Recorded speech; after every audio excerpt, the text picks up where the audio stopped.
friends, today I'm gonna do my wrap up for the first half of February. So I know in my TBR I said that this month was like super busy and stressful, and it is, but that's all the more reason for me to just consume all of the books in my free time, because it just helps me to like just don't think about things for a little while. And I also read graphic novels and audiobooks. So I ended up already reading 10 things in the first half of the month, so until the 14th. And so I just decided I would already wrap those up. I'm probably not gonna read as much in the second half, but still I think I would come up to at least 15 books in the month, and so I thought I'll split the month just so that the end of the month wrap up is not too long. And yeah, we should just get into it because there's 10 things to talk about. First this month I listened to In Order to Live by Yeonmi Park. This is a memoir by a woman who escaped from North Korea, and this was just an incredible read. I did not really know what to expect going. Well, the thing is, I went into this thinking, okay, this is gonna be a little bit about her life in North Korea, and then it's gonna be how she escaped and her life in South Korea. That's what I thought. I didn't really look into it. I just knew it was about a North Korean defector, you know. But what this story actually was is that this woman fled with her mother when she was younger. She was a girl when she fled. She was a teenage girl when she fled. And they escaped over the Chinese border. In South Korea, there's quite a lot of systems and programs to help North Koreans kind of learn about the actual world and to really understand how the rest of the world works. And that is not so much the case for China. She went through so many things, human trafficking, and there's tons of trigger warnings for rape, for sexual assault, for human trafficking. It was really eye-opening for me. I never really thought about how bad trafficking would be, but now I'm like, yeah, of course, this makes so much sense. And you find out things about North Korea, and obviously there was a reason why they went on a pretty dangerous escape, you know. But then when you read all of the things that she went through in China, like that was the true horrendous part. Like you read about North Korea and you're like, oh my god, like this is bad. And it is bad, obviously. But the true nightmare started once she had left North Korea. And eventually she does get to South Korea, and there's a reason why she's even able to write this memoir and everything. I just really, I had to take breaks throughout listening to it. I don't know, in a way I almost don't feel worthy of talking about it, because in a way this is a story that none of us can even imagine the things she went through. If you are, honestly, I want to recommend this almost to everyone, because you need to be aware of this. It has so many different aspects. Like, it has the life in North Korea, it has the horrible time in China, but it also has that time in South Korea. It has that time when she's learning. I'm gonna leave all of the trigger warnings in the description down below, because the ones that I mentioned are just a couple of ones. If you can handle those triggers, please pick this book up. Please, please, please pick it up, because it is so important. And I think that even if you think you kind of understand North Korea and you understand what's going on, this is gonna be eye-opening. And I gave In Order to Live 5 out of 5 stars. Okay, let's take a breather and get into something a little bit more fun. Next, I finished The Last of August by Brittany Cavallaro. This is the second book in the Charlotte Holmes series, and I love this just as much as I loved the first one. I just think this series is so goddamn good and also so underrated. How are there not more people reading and loving this series? It is so good. It has so many good elements in there. I still really love the mystery aspect. The twists in this one, I actually had to reread the ending because I was overwhelmed with all of the things that happened. It is really, really intense. There is so much going on. The characters are still fucking amazing. I love the characters so much. I still ship the characters so much. It's so entertaining. It's so enjoyable. It still has so many like darker, mature themes in there. It's fucking intense, but I love this series so much. And I'm actually reading the 3rd book right now, so that's gonna be in my next wrap up, and then the 4th book comes out in March, and I'm just really excited. I love this series so much, and I gave this one a 4 out of 5 stars. Next, I read Out of the Blue by Sophie Cameron. Alexis described this as a contemporary with a speculative twist, and I really like that, because that's exactly what this book is. It has this fantasy element in there of these beings falling down on Earth. Most people say they are probably angels. I would also call them angels, but we don't really know. But even though it has this element, and it's like a pretty intense part of the story and a pretty important part of the story, at the end of the day, this reads like a contemporary, and this has all of the themes of a contemporary. Overall, I thought this was an incredibly enjoyable experience. This is super short, less than 300 pages, but has a lot of things packed into this. There's a female-female romance in this one that I really liked. The love interest has cystic fibrosis, so that gets talked about quite a lot. The main character is biracial, but I'm gonna leave my Goodreads review down below so you can read up on all that, like on all of the specifics as well. This deals a lot with grief. It obviously deals with these beings, but this is really just like a layer to kind of have some fantasy element in there. There's not really a storyline where it really deals with the beings, like where are they from, like why are they falling down on Earth. You know, we don't find out about that, which is one of my issues with the book, but that's my own fault. I was going into this book, I was already expecting that we wouldn't get an explanation for the beings. In that aspect, it reminds me of They Both Die at the End, and I also had issues with that because I'm just someone, I always want to know. Like, I want to know how there is a system where you get called on the day you die in They Both Die at the End, and I also want to know, where are these beings coming from? Why are they falling down on Earth? I just always want to know these kinds of things, and if I don't find out about these kinds of things, I just am a little bit annoyed. But that's not the book's fault, that's just my fault. I'm just saying that if you are similar, where you always want to know, you will probably also have some issues with this because it doesn't talk about that. This had some really beautiful family and especially sibling relationships in there. That was actually my favorite part. I think just the way these relationships were portrayed and all the ups and downs and all the the flaws in a relationship and the flaws in people, and I just think that the relationships were incredibly well done. There was another aspect regarding the grief that I didn't really love. I don't really like stories where it's like, we know something bad happened to someone, but it's like not talked about.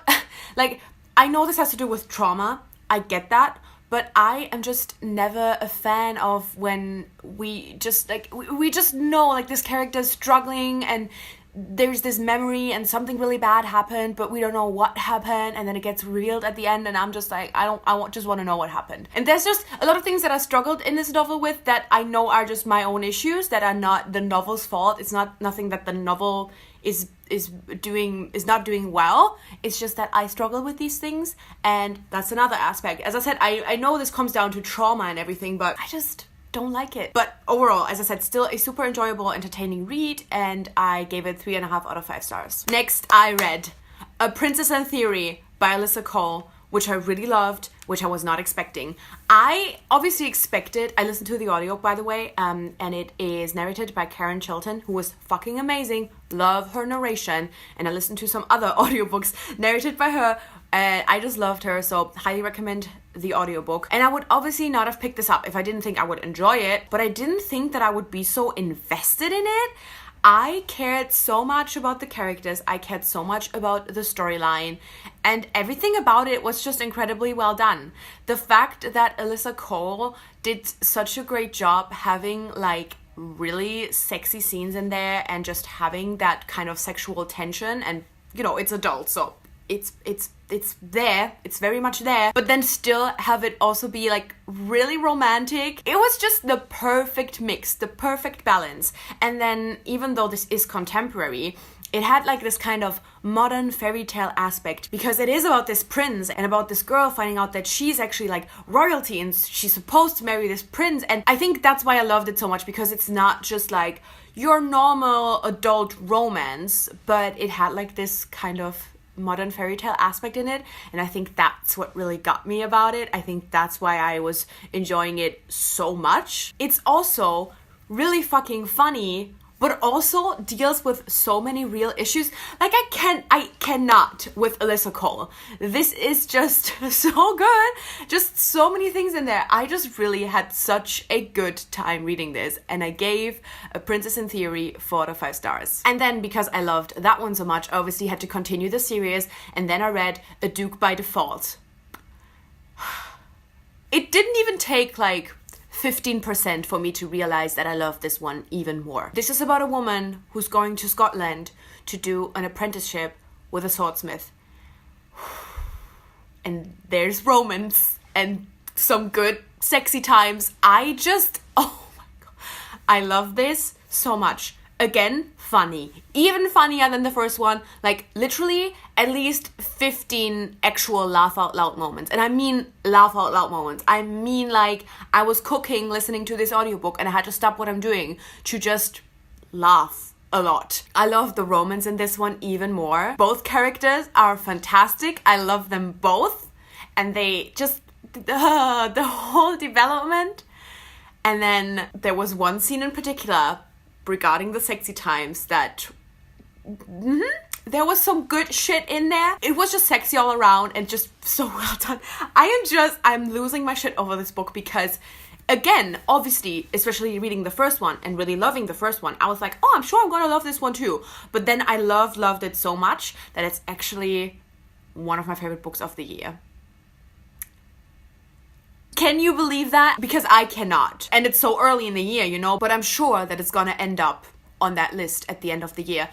I just loved it so much. It was just so good. Everything about it was so good. Obviously the setting, being in Scotland, fucking beautiful. Again, this kind of modern fairy tale aspect where we find out, oh, it's actually a duke. And again, funny, sexy, romantic. Also, so many real issues in there. Gentrification, the refugee crisis, so much stuff. It's just, this series is fantastic, but this book in particular, I just loved it so fucking much. And the ending, I mean, as if it wasn't enough that I was like laughing my ass off throughout it, I cried. The ending made me cry, which I think that's what manifested me being like, this is the favorite book of the year.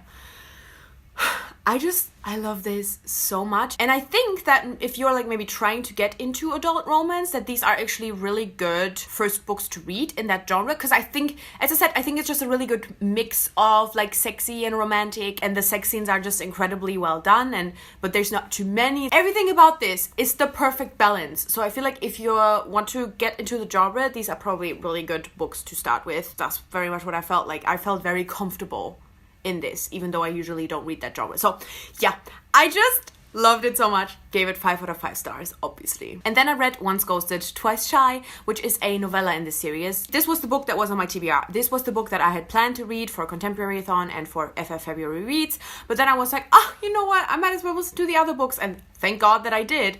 But I really love this one as well. I think it is a really beautiful novella, a really beautiful female-female romance. I really love the way the story was told and the story was built. I think it was just incredible storytelling. Yeah, just as the other books, incredible romance, very sexy, just loved it so much. I just love Alyssa Cole. She's my queen. And I'm just so happy that I read all 3 of these. I just had this moment after I finished A Duke by Default. I was like, can you imagine a reality where I would not have read this book? It's tragic.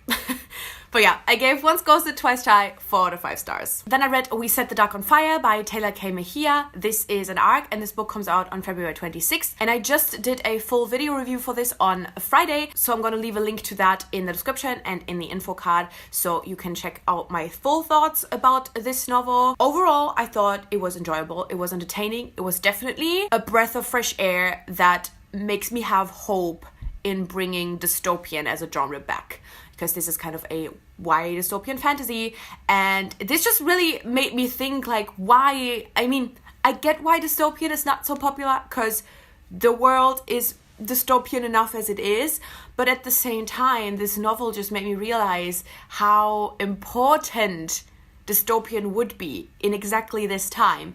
And what Taylor K. Mejia really managed to do in this novel is to make it enjoyable, to make it entertaining, to not make you dread everything the whole time. It's not a Louise O'Neill book where you just want to vomit because it's like that bad. It has some really lovely things in there, and just, you know, there's a lot of positive things in there and a lot of things to enjoy. But then at the end of the day, it still has dystopian world building, and world building that feels super timely, and it just had a good balance, and it's the kind of balance that I love when I read dystopian. It's the kind of balance that I want. I was in general just really intrigued with the world building. I definitely thought that the storyline got better. Like, I didn't love the whole storyline, but in the end it definitely got better. And I had some issues with the love interest in the beginning, simply because I thought that the love interest had too quick of a change, because she kind of starts out hating the main character, and a very obvious hate for the main character. We get to experience that, and then it happens very quickly that she's like starting to be nice to her, and I thought that it just wasn't really a good development. But then once the characters actually, like, you know, realized their feelings for each other and, like, you know, had romantic moments, I loved it. Like, once the romance really got going, I loved the romance. I thought that it was beautiful and so well done. It's just that I thought that the development towards it was lacking quite a lot. So I had some issues with that. But overall, it's a good book, and it's a dystopian book that you should absolutely read. It is all full of Latinx characters. The romance is female-female. I definitely think it has flaws, but I just think that it's unique in the time that we're currently in. This stuff doesn't get published quite a lot, and I think y'all should give this book a chance for sure. And I gave We Set the Dark on Fire 3.5 out of 5 stars. And then I read 2 graphic novels. The first one I read was Sunstone by Stepan Sejic. Not sure if that's how you pronounce the name. My friends, this was so good. It's an adult graphic novel, so definitely know that going into it. And it is about these 2 women who both knew for a long time that they are into BDSM, but they are both like really kind of trying it for the first time together. It is beautiful. The art is beautiful. The storyline is beautiful. I was in awe with how good this was. Both of the characters are so lovely. I loved seeing their thoughts. I loved how nervous they both were, but then also how they easily slipped into their kind of roles. I love there was a beautiful aftercare scene, and in general I feel like this is actually pretty informative when it comes to BDSM. I feel like it has a lot of things in there that also explains BDSM, which we know several books have done that wrong in the past, and this is, I think, where it really kind of shows you, it really makes you understand BDSM. Like, you don't have to be into BDSM at all to read this graphic novel. It is done in a way that makes you understand it. And oh my god, I just love this so much. It's another one where I like picked it up and I was like, oh yeah, I'm probably gonna enjoy it, but I didn't really think that I would be like invested in it and that I would appreciate the character so much, but that's absolutely what happened. I love this so much, and I gave it 5 out of 5 stars. And finally, I read Waves by Ingrid Chabert, illustrated by Carol Morrell. This is a graphic novel that is released in the US in May. This was originally published in French, and I got an arc of this on NetGalley.